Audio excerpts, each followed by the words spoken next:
ഒരു ഹർക്കത്ത് ഇങ്ങനെ മാറുമ്പോൾ ടോട്ടലി അർത്ഥം ആകെ മാറിപ്പോയി. ഇതും ഖുറാനിൽ നമുക്ക് കാണാൻ കഴിയും. ഖുറാനിൽ വന്നൊരു 2 പദങ്ങളാണ് ഒരേപോലെ, കുറുഹ് കറുഹ് എന്നുള്ളത്. ഒന്ന് കുറുഹ് ദമ്മാണ്, ഫത്ഹാണ്, പക്ഷെ അതിന്റെ അർത്ഥത്തിൽ ഒരുപാട് വ്യത്യാസമുണ്ട്. കുറുഹ് എന്ന വാക്ക് ഖുർആൻ പരിചയപ്പെടുത്തുന്ന ഒരു മശക്കത്ത്, ബുദ്ധിമുട്ട്, പ്രയാസം എന്നൊരർത്ഥത്തിലാണ്. നമ്മുടെ ഉമ്മ നമ്മളെ ഗർഭം വഹിക്കുന്നത്, പ്രസവിക്കുന്നത് വളരെ പ്രയാസപ്പെട്ടിട്ടാണ്. ആ ഒരു സന്ദർഭം ഖുർആൻ ഉപയോഗിക്കുന്നത് ഹമലത്ഹു ഉമ്മുഹു ഖുർഹാൻ വവളഅത്ഹു ഖുർഹാൻ, കുറുഹ് എന്നുള്ള വാക്കോടെ ഉപയോഗിക്കും. അതേസമയം കർഹ് ഫതഹാവുമ്പോൾ അതിന്റെ അർത്ഥം മാറുന്നുണ്ട്.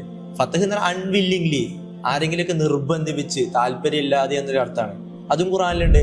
ഖുൽ അൻഫിഖൂ തൗഅൻ ഔ കർഹൻ ഫലൻ യുതഖബ്ബല മിൻകും. നിങ്ങൾ സ്വയം ഇഷ്ടപ്രകാരവും ആരെങ്കിലും നിർബന്ധിച്ചൊക്കെ കൊടുത്താലും നിങ്ങളത് എന്ത് ചെയ്യുക, സ്വീകരിക്കപ്പെടാൻ പോകുന്നില്ല. അപ്പൊ അവിടെ ഒരു അൺവില്ലിംഗ്ലി എന്നൊരർത്ഥത്തിലാണ് കെറുഹ് വെച്ചത്. ഒരു ജസ്റ്റ് ഒരു ഹർക്കത്ത് മാറുമ്പോൾ തന്നെ അറബിയിൽ അർത്ഥം മാറുന്നുണ്ട് എന്നുള്ള ഈ ഒരു അറബിയുടെ ഈ ഒരു സൗന്ദര്യം ഒക്കെ നമുക്ക് ഖുർആനിന്റെ ഇത്തരം ആയത്തുകളിൽ നിന്ന് മനസ്സിലാക്കി എടുക്കാൻ കഴിയും.